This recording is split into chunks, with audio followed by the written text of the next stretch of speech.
So obviously on August 28th, 2014, something happened. There were 10 articles that came out declaring an end to the gamer identity. Some people call these the Gamers Are Dead articles. In the following days, 9 more articles were published, mostly in the gaming press, though a couple of them were in mainstream publications. What do you think of the Gamers Are Dead articles? I think if they hadn't come out, GamerGate would have petered out.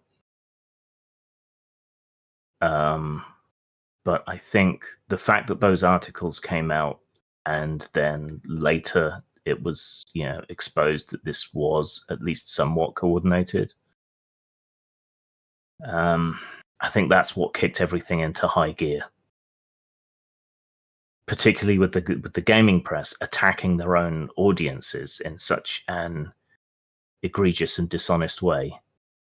I think that the anger and outrage that created is what really sustained GamerGate and motivated people to knuckle down and fight and research. So I think that was a colossal mistake on the part of the people who did those articles. But I also think it kind of sealed the doom of GamerGate in a lot of ways, because it was at that point it became obvious that, we were criticizing the media. They had the microphone. They were going to shout louder and longer, and they had the platform and everything to drown out anything that anybody else had to say. Even with social media becoming what it was. So it simultaneously kind of doomed us and ensured it was going to go on for a while. And they were outrageous. Why do you think they wrote them and published them? They felt under attack, I think, and they wanted to hit back. They wanted to take control of the narrative, which they did. I think there was a lot of defensiveness as well, maybe a little bit of guilt involved, running cover maybe here and there. But I think anyone who's attacked reacts. I mean, GamerGate was people being attacked and reacting, and those articles were the gaming press being attacked and reacting.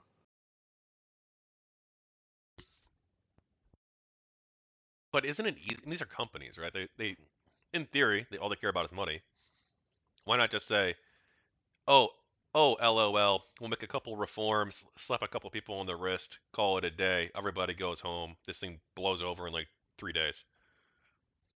Yeah, but the click economy. So it was perversely in their commercial interest to keep this going, just as it had been in their commercial interest to write all these controversial articles slagging off games and gamers even before then. Yeah, that was the commercial model. I think it's failing now, but at the time, that was very much how things ran.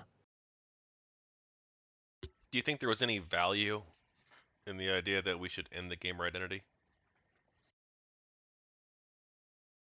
I think there was the potential for a more genuinely academic examination, because gaming has become such a ubiquitously engaged in art form that in some ways referring to people as gamers seems as ludicrous as describing someone as a televisioner. Everyone watches TV. Why would you identify yourself as a TV watcher? It doesn't make any sense. You might identify yourself as a film buff or a fan of a particular series, but you wouldn't describe yourself as a TV fan. So I think you could make some sort of argument along those lines that everybody plays games now. That therefore it's not a meaningful identity anymore. At least gamer isn't. But maybe you could talk about FPS fans or RPG fans or people playing on their phones as a separate group. Obsessive players of online bingo, whatever. You could talk about that. So I think you could make that argument, but I don't think they did.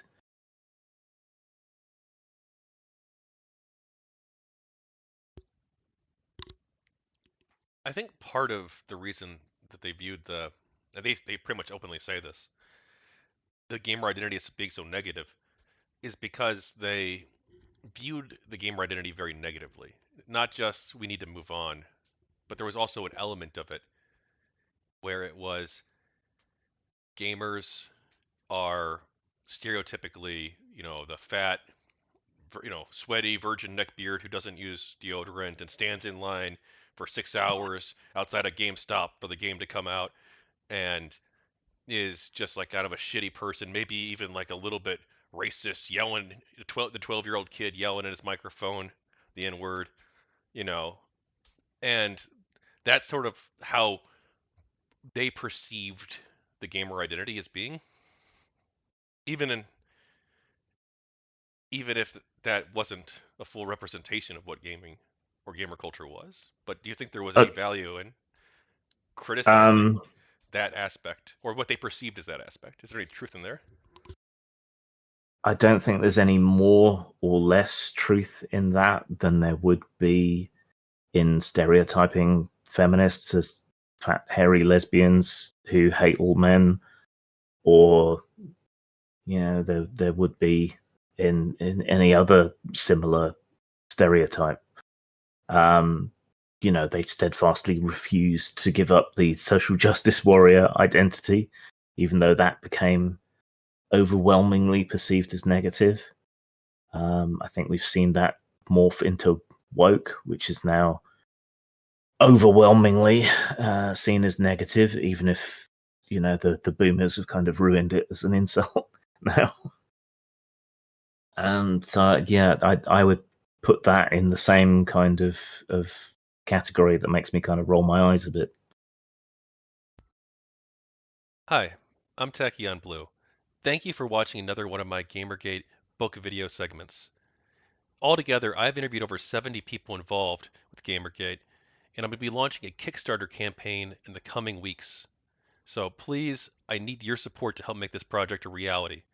I'm turning these 70 plus interviews into a multi-volume series of books, the first volume of which is already completed. And so I'd like you to please stay tuned for more information about the Kickstarter. And if you haven't already, please like, subscribe, and comment. More updates will be coming in the near future. Thank you, and take care.